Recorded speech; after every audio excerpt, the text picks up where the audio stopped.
মেয়েরা বিয়ের পরে কালকে কি খাবো, কালকে কি রান্না করব, অথবা কি রান্না করব আজকে, এইসব চিন্তা করা ছাড়া আমরা আর কোনো কিছু চিন্তাই করতে পারি না। আমাদের সব সময় মাথায় এইটাই বেশি ঘুরে। যাই হোক, সকালে রান্না করার জন্য গেছি, যাই দেখি চুলা ধরানোর মতো পাটখড়ি নাই। আমার পাটখড়িগুলো রাখছি আমাদের পুরান বাড়িতে একটা ঘর আছে, ওই ঘরে রাখা হয়েছে। তো ওখান থেকে আমি আটি বাইন্ধে রাইখে দিছি, ওখান থেকে আয়না এইভাবে পরিষ্কার করি, কারণ আমার পাটখড়িগুলোতে প্রচুর পরিমাণে ফেইসা। আর এই পাটখড়িগুলো দিছে হয়েছে আমার নানা খেতে বুনছিল পাট, সেখান থেকে আমাকে 100 আটি পাটখড়ি দিছিল। তো আমি নিয়ে এসে ওই বাড়িতে রাখছি, এখন লাগলে আর কি নিয়ে আসি। তো সকালে উঠে দেখি রান্না চুলাই দেবো, কিন্তু পাটখড়ি নেই। পরে কি আর করা, সকালে যাই পরে নিয়ে আসলাম, আইনা সেরে তারপর চুলা দিয়ে দিছি।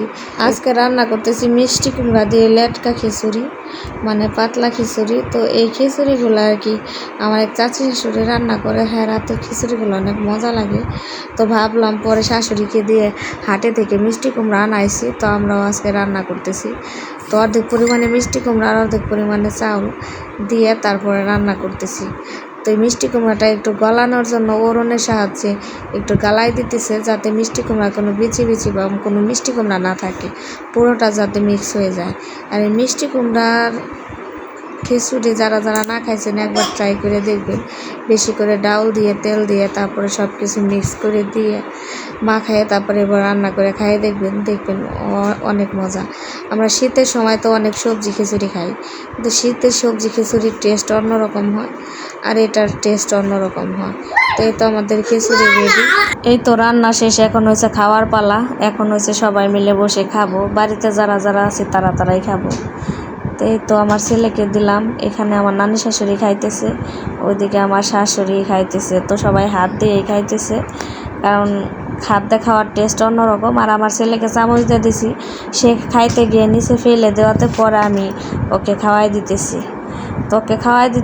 আর খাইতে কারেন্টও চলে গেছে। আর গরমকালে কারেন্ট যে পরিমাণে জ্বালায় কি আর কমু। ওইদিকে আমার ছেলে পরে বলতেছে মা ডাউনলোড করতে দাও, সে আবার ডাউনলোড করা ভিডিওকে বলে ডাউনলোড করতা। তো সেই ভিডিও দেখতেছে বসে, আমিও পাশে বসে রয়েছি আর মাঝে মাঝে হাওয়া দিতেছি। ছেলেকেও পাখা দিয়ে বাতাস দিতেছি, মেয়েকেও পাখা দিয়ে বাতাস দিতেছি। তো ধন্যবাদ সবাইকে, ভালো থাকবেন, সুস্থ থাকবেন, আর এই গরমের ভিতরে দোয়া করবেন যাতে ভালো থাকি।